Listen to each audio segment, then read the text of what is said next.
Bulletin లో మరో breaking news చూస్తున్నాం. బీఆర్ఎస్ తొలి బహిరంగ సభపై పార్టీ అధినేత కేసీఆర్ ప్రత్యేక దృష్టి సారించారు. ఈ నెల 18న సభ ఘనంగా నిర్వహించాలని ఉమ్మడి ఖమ్మం జిల్లా నేతలకు దిశానిర్దేశం చేశారు. ప్రగతి భవన్లో జిల్లా ప్రజాప్రతినిధులతో సహా పార్టీ ముఖ్య నేతలతో కేసీఆర్ సుదీర్ఘంగా చర్చించారు. సభకు 5 లక్షల మందిని సమీకరించాలని సమావేశంలో నిర్ణయించారు. ఉమ్మడి ఖమ్మం, వరంగల్, నల్గొండ జిల్లాలతో పాటు పొరుగు రాష్ట్రాల నుంచి ప్రజలు హాజరయ్యేలా ఏర్పాట్లు చేయాలని నేతలకు కేసీఆర్ దిశానిర్దేశం చేశారు.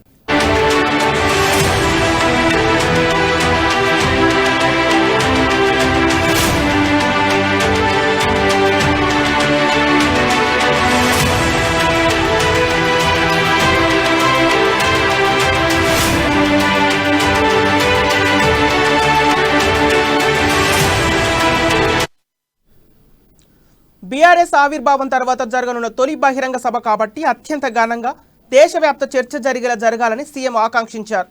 ఉమ్మడి ఖమ్మం జిల్లా నుంచి సుమారు 3 లక్షలకు పైగా హాజరు కావాలని, ఒక్కో నియోజకవర్గానికి కనీసం 30,000 నుంచి 40,000 మంది జన సమీకరణ ఉండాలని గులాబీ దళపతి స్పష్టం చేశారు. ఒక్కో నియోజకవర్గానికి ఒక్కో ప్రజాప్రతినిధికి బాధ్యతలు అప్పగించారు. సభ నిర్వహణ బాధ్యతలను మంత్రులు హరీష్ రావు, ప్రశాంత్ రెడ్డికి అప్పగించారు. నేడు రేపు మంత్రి హరీష్ రావును ఖమ్మం వెళ్లాలని కేసీఆర్ సూచించారు.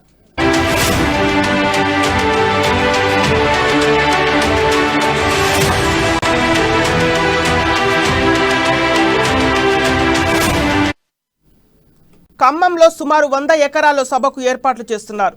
అదే రోజు కలెక్టర్ కార్యాలయాన్ని కేసీఆర్ ప్రారంభించనున్నారు. బీఆర్ఎస్ సభకు ఢిల్లీ, పంజాబ్, కేరళ సీఎంలు కేజ్రీవాల్, భగవంత్ మాన్ సింగ్, పినరయ్ విజయన్, ఉత్తరప్రదేశ్ మాజీ సీఎం అఖిలేష్ యాదవ్తో పాటు వివిధ రాష్ట్రాలకు చెందిన విపక్ష నేతలను ఆహ్వానించారు. గత అసెంబ్లీ ఎన్నికల్లో ఖమ్మం జిల్లాలో ఒకే అసెంబ్లీ సీటులో గెలవడం, పార్టీ నేతల మధ్య విభేదాలున్నందున అక్కడ బీఆర్ఎస్ బల ప్రదర్శన ద్వారా పార్టీ శ్రేణుల్లో ఉత్తేజం నింపవచ్చని కేసీఆర్ భావిస్తున్నట్టు తెలుస్తోంది. ఇక ఇదే అంశానికి సంబంధించి తాజా సమాచారం ఖమ్మం ప్రతినిధి గోవింద్ అందిస్తారు. గోవింద్, చెప్పండి, బహిరంగ సభకు గల సంబంధించిన అప్డేట్స్ ఏంటి? Thank you Sampath. ఖమ్మం జిల్లా చూసుకుంటే ఇప్పుడు కేసీఆర్, గులాబీ బాస్ కేసీఆర్ కూడా ఖమ్మం జిల్లాని ఒక కొత్త స్కెచ్ వేసినట్టు తెలుస్తుంది. ఏదైతే తెలంగాణ గడ్డలో ఉన్న బీఆర్ఎస్ తొలి సభగా కూడా నిర్ణయించారు. టీఆర్ఎస్ జాతీయ పార్టీగా రూపాంతరం చెందిన తర్వాతకి ఢిల్లీ వేదికగా తొలి బహిరంగ సభ నిర్వహించుకున్నారు. కానీ ఇప్పుడు సొంత రాష్ట్రమైన అందుకు రాజకీయ పరిణామాలు మారుతున్న నేపథ్యంలో మాత్రం ఖమ్మం జిల్లా వేదికగా నిర్ణయించుకున్నారు. దీనికి సంబంధించి కూడా ఇప్పటికే పూర్తి ఏర్పాటు చేసినట్టు కూడా తెలుస్తుంది.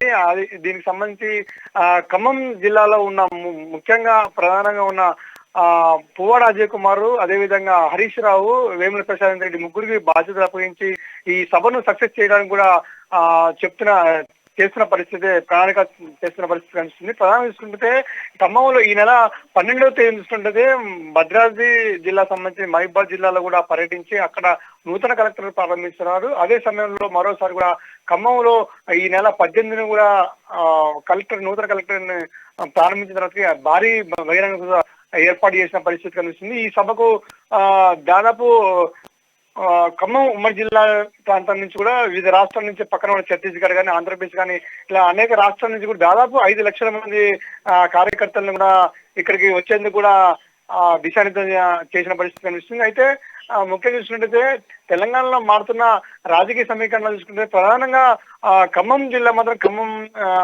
ఖమ్మం కేంద్రం మాత్రం ప్రధానంగా అని చెప్పుకోవచ్చు. ఎందుకంటే గత ఎన్నికలు చూసుకుంటే 2014 ఎన్నికలు, 2018 ఎన్నికల్లో కూడా ఇక్కడ టీఆర్ఎస్ నుంచి ఒక్క సీటు మాత్రమే గెలిచింది. ఆ తదనంతరం మాత్రం గెలిచిన 9 నియోజకవర్గాలు గెలిచిన కొంతమంది ఎమ్మెల్యేలను కూడా టీఆర్ఎస్ లో చేర్చుకున్న పరిస్థితి. అయితే ఈ గతంలో ఉన్న 2 సార్లు టీఆర్ఎస్ ఇక్కడ సరైన గెలుపు లేకపోవడం మాత్రం ఈసారి కేసీఆర్ తన వ్యూహరచన చేశారు. ఖమ్మం నుంచే స్కెచ్ కూడా వేసినట్టు తెలుస్తుంది. ఈ నేపథ్యంలో ఇక్కడి నుంచి అనేక సీట్లు కూడా గెలవాలనే నేపథ్యంలో మాత్రం పూర్తిగా ఈ ఏదైతే ఖమ్మంలో భారీ బహిరంగ సభ కూడా పూర్తిగా ప్లాన్ చేసింది తెలుస్తుంది. ఈ నేపథ్యంలో ఖమ్మంలో మాత్రం దాదాపు 100 ఎకరాల స్థలంలో భారీ ఎత్తున మీటింగ్ ఏర్పాటు చేసి సక్సెస్ చేసేందుకు కూడా వ్యూహరచన చేస్తున్నారు. ఈ నేపథ్యంలో నిన్న కేసీఆర్ ఏదైతే ప్రగతి భవన్ లో మీటింగ్ పెట్టిన నేపథ్యంలో ఉమ్మడి ఖమ్మం జిల్లా నుంచి ఎమ్మెల్యేలు అదేవిధంగా మంత్రులందరినీ కూడా పిలిచి మీటింగ్ ఏర్పాటు చేశారు. ఈ సభలో తప్పనిసరిగా అందరూ విజయవంతం చేసేందుకు కృషి చేయాలని చెప్పి దీనికి పువ్వాడ అజయ్ కుమార్ మాత్రం ప్రత్యేక దృష్టి పెట్టాలని కూడా దిశానిర్దేశం చేస్తారు. ఈ నేపథ్యంలో నేపథ్యంలో ఖమ్మం ఉమ్మడి జిల్లా చూసుకున్నట్టయితే అశ్వరాపేట నుంచి మెచ్చా నాగేశ్వరరావు, అదేవిధంగా కొత్తగూడెం నుంచి వనమ వెంకటేశ్వరరావు మాత్రం హాజరు కాలని చెప్పవచ్చు.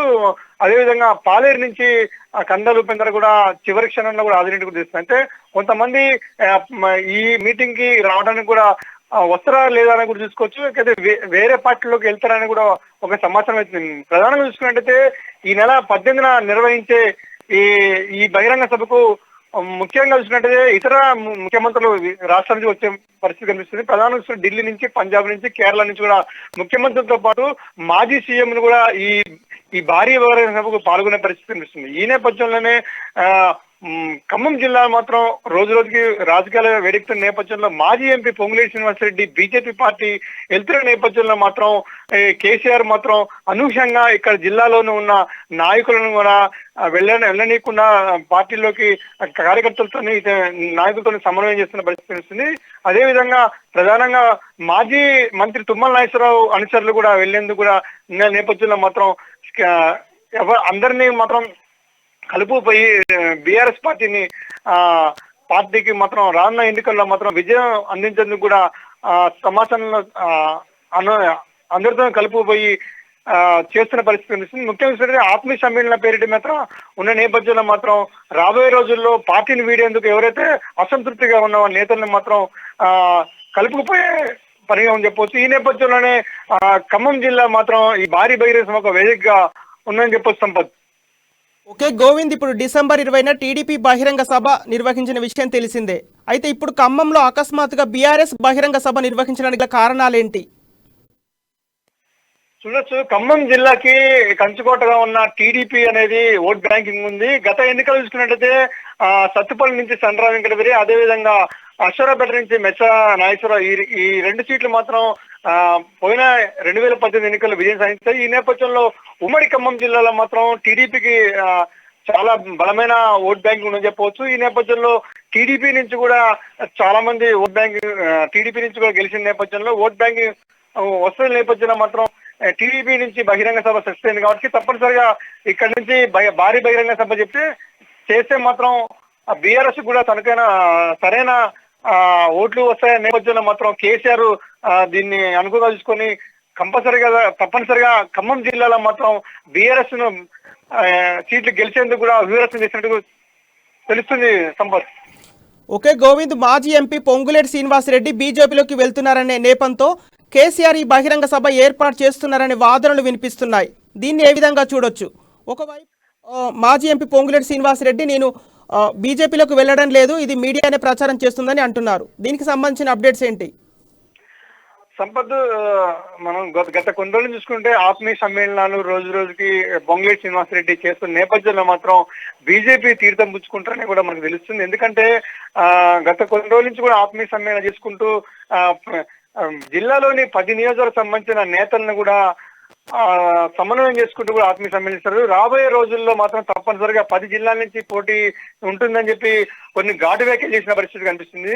పొంగులేటి శ్రీనివాసరెడ్డి అనుచరులు కూడా ప్రతిరోజు కూడా నియోజకవర్గాల్లో మాత్రం సభలు ఏర్పాటు చేసిన పరిస్థితి కనిపిస్తుంది.